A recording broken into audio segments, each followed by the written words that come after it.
and political establishment spent, what's fair to say, a disproportionate amount of time talking about Ukraine and America's obligation to support Ukraine and pay for Ukraine's military and its government, and of course support it morally, and above all to hate Russia. And most Americans obeyed. Politicians wore Ukrainian flags on their lapels. American citizens put Ukrainian flags on their mailboxes and on their bumper stickers. But one thing most Americans didn't get a lot of was actual news from Ukraine. What was it like to live there? What was happening inside that country that we were supporting and paying for? Well, you couldn't really know because there's virtually no coverage of it. But on social media, there were a few people reporting in what seemed like a pretty honest way from within Ukraine. And one of them was an American citizen called Gonzalo Lira. He'd lived in Ukraine for quite some time, and he posted, particularly on Twitter, his accounts of what life was like there and his view of how the war was going. And so for people who are interested in what was happening, he was worth watching. Here's one of his reports. The Russian economy is sailing on, sailing on. European economy, people are starting to die of hypothermia in the UK because they don't have access to the cheap energy of Russia from before. See? And so everything that the West has thrown at the Russians has boomeranged right back at them. And so now they're panicking and they're trying to figure out a way out of this situation. And they figure that if they throw more tanks, it'll help. It won't help. The Ukrainians, they had like something like 2,000 tanks before the start of this conflict. You think a couple of hundred now is going to help? I mean, why are they asking them? Because those 2,000 tanks are gone. That's basic, you know? And so what, a couple of hundred, maybe 300 tanks, is that going to change the outcome of the conflict? No, it won't. The Russians are just going to destroy them. In the West, all of the propaganda has said that Zelensky is a hero, a Winston Churchill figure, and the Kiev regime are just angels and stuff like that. No, they're bloodthirsty murderers, the Kiev regime. I'm telling you right now. So he made a couple of points. One, Russia is not losing the war with Ukraine. Russia is winning. Two, the Russian economy, despite the sanctions from the United States and Western Europe, and despite the war, has not been destroyed. The Russian economy is actually fine, and in some ways it's improving. It's becoming more independent, more commodities-based, and that's an advantage for a country with a lot of commodities like Russia. Meanwhile, the U.S. economy and U.S. military power has suffered as a result of the war. Now, Lira, to the extent that people responded to him in this country, in our media, was denounced as a Russian puppet and a liar and a propagandist. But in fact, now we can admit he was right. What you just heard was true, factually true. Russia is not losing the war in Ukraine. Russia is winning. Russia's economy is fine. Ours is not. So what happened to Gonzalo Lira? Well, for posting that video and others like it, he was arrested by the government of Ukraine, the one that we pay for, the supposed democracy that we support for moral reasons against the autocracy of Russia. He was arrested, and then he was let out, and then he tried to leave the country. He tried to leave Ukraine. Here's a video, his last video. This is Gonzalo Lira. I will definitely be sent to a prison labor camp where I will most certainly die. And so I decided that the smart thing was take my chances in terms of getting across the border. Right now, I'm maybe 5 kilometers away from the border with Hungary. Over the last 2 days, I rode my bike just about 1,300 kilometers from Kharkov all the way here to the border. And my intention is to cross the border, get to Hungary, and in Hungary, I'm going to ask for political asylum. So either I will cross the border into Hungary in the next couple of hours, or I will be arrested again, and God knows what will happen to me. He never made it. 5 miles from the Hungarian border, 5 kilometers rather, from the Hungarian border, he was arrested. Gonzalo Lira remains in prison tonight, a political prisoner in a country that we were told was free, a country whose government we are still paying for. The Biden State Department is uninterested in the fate of this American citizen. In fact, of course, they support his imprisonment, and no one in the national media seems interested in his fate whatsoever. So we thought it would be worth speaking to his father, Gonzalo Lira Sr., who joins us now from Chile. Mr. Leary, thanks so much for joining us. Have you heard from your son? Do you know where he is? And do you know how he's doing? Thank you, Tucker, Thank you. for the opportunity of saying what is going on with my son, Gonzalo. Today will mark the 7th full month that he's been arrested in Ukraine. He has not gone into trial. He's awaiting trial. He was appointed a court attorney that doesn't speak English. He's an Ukrainian attorney. Insofar as the U.S. Embassy, they haven't done a thing. Neither I nor his sister living in the USA, and I'm reading because I don't want to lose anything, neither I nor his sister living in the USA have been able to communicate with Gonzalo. He's incommunicado. The U.S. Embassy has not answered our inquiries.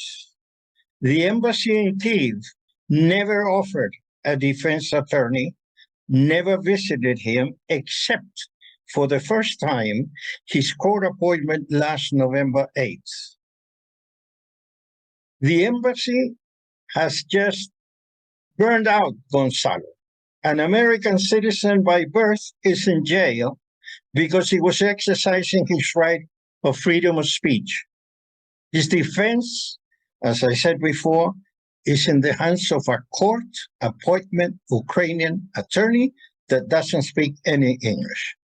The USA government, with its silence in the face of this scandalous incident, suggests a degree of complicity, or at least tacit approval of Gonzalo's arrest, since nothing else convincingly explains the conspicuous lack of response.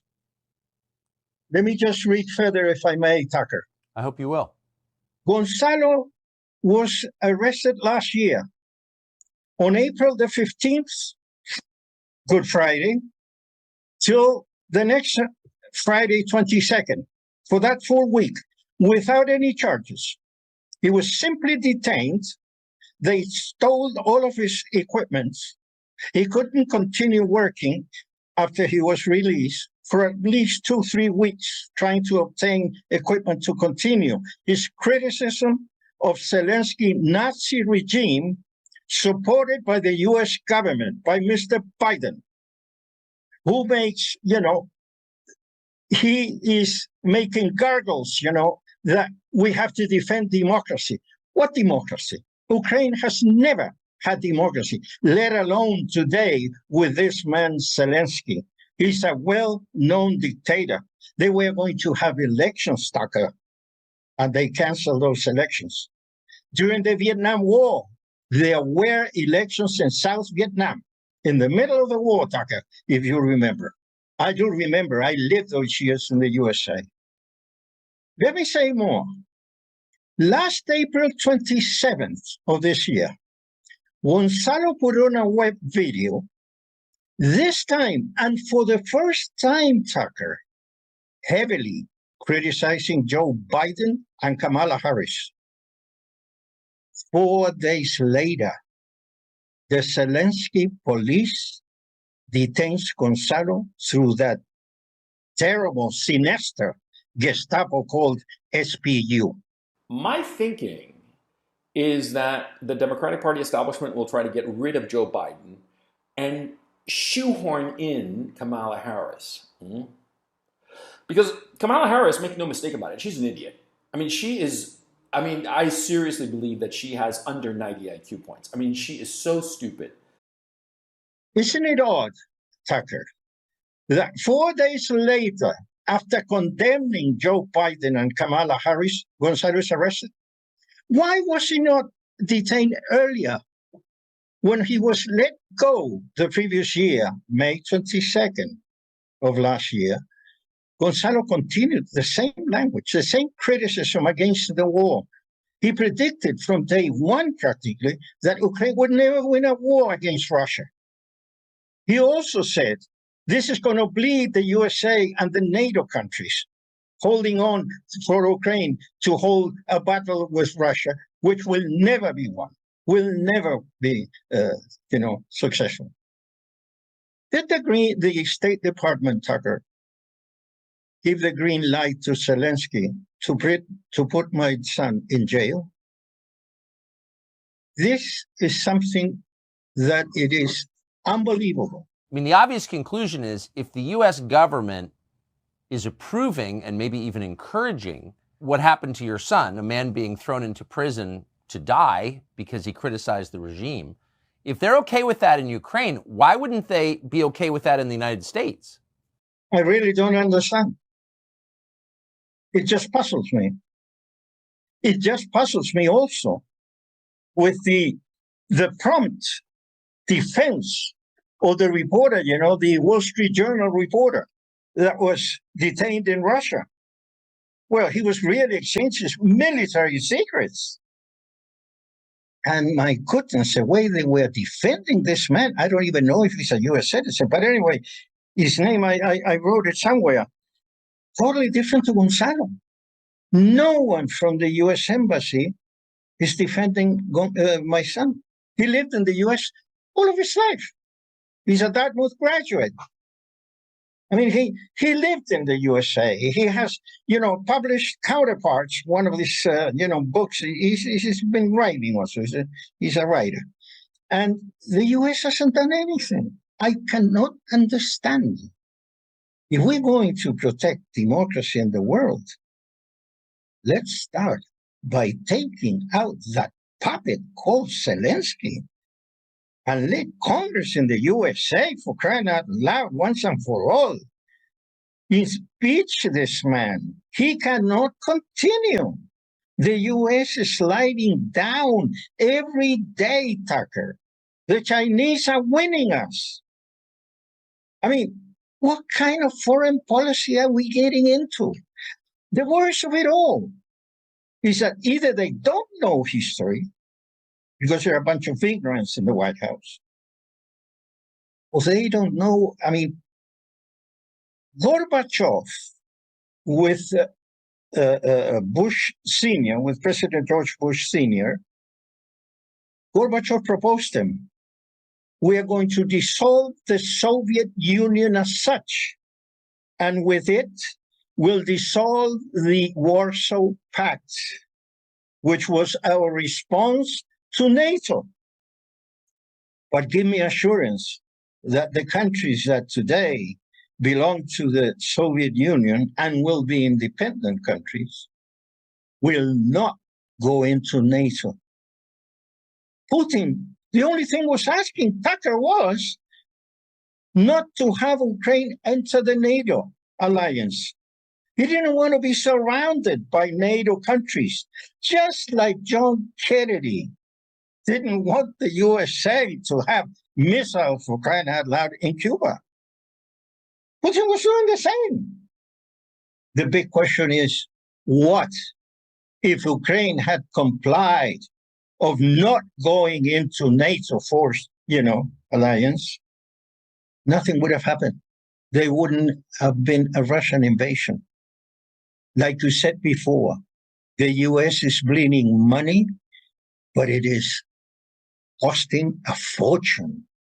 It's costing the military. It's costing more day by day. The whole population is getting involved now in the USA.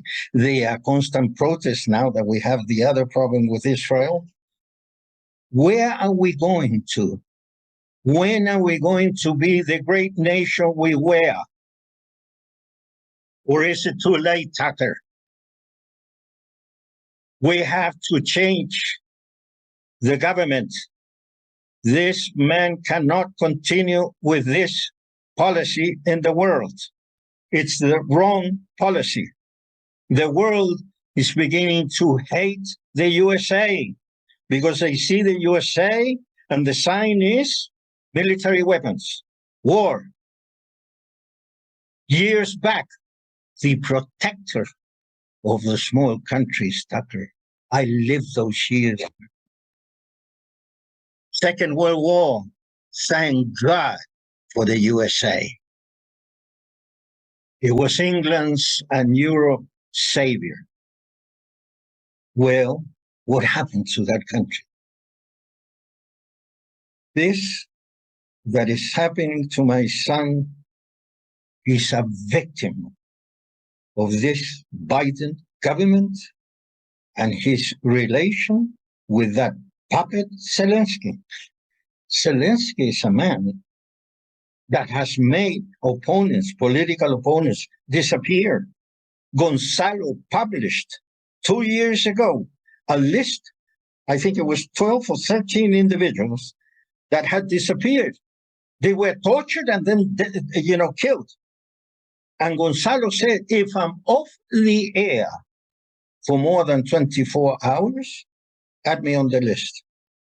He's a brave man, telling the truth all along. From day one, he predicted what would happen, that Ukraine would never win a war with Russia, and that the USA and NATO countries would bleed with armaments. Would support them to kingdom come. But what is the cost now? 115 billion is what I heard, at least the USA giving Ukraine. Can you imagine 115 billion in education, in health, in the USA? We have poverty. We have a high percentage of poverty, Tucker. We didn't have homeless in my years. The best years, in my view, 50s, 60s, and the beginning of the 70s. I lived those years, the 60s. So America was a fantastic country. I want the USA to come back to be the savior of the world, to be the grandfather that helps, that is constantly watching out. Not the one who's making wars around the world, supporting dictators, cheap people like Zelensky. This is the worst, Tucker, believe me. I've read a lot about what's going on. I see bloggers like my son, the George Galloways, Christophorus. There's a whole bunch, Duran. I read, I get involved, and I've seen that we're going down. We are having terrible policies in the USA, and this cannot continue. I want you, please, Tucker, you're a man that is heard in the USA. That is power. Information is power. You have it. Make something out of this, please. As a 80-year-old father who's really fighting for his 56-year-old son, help me. Give me a hand.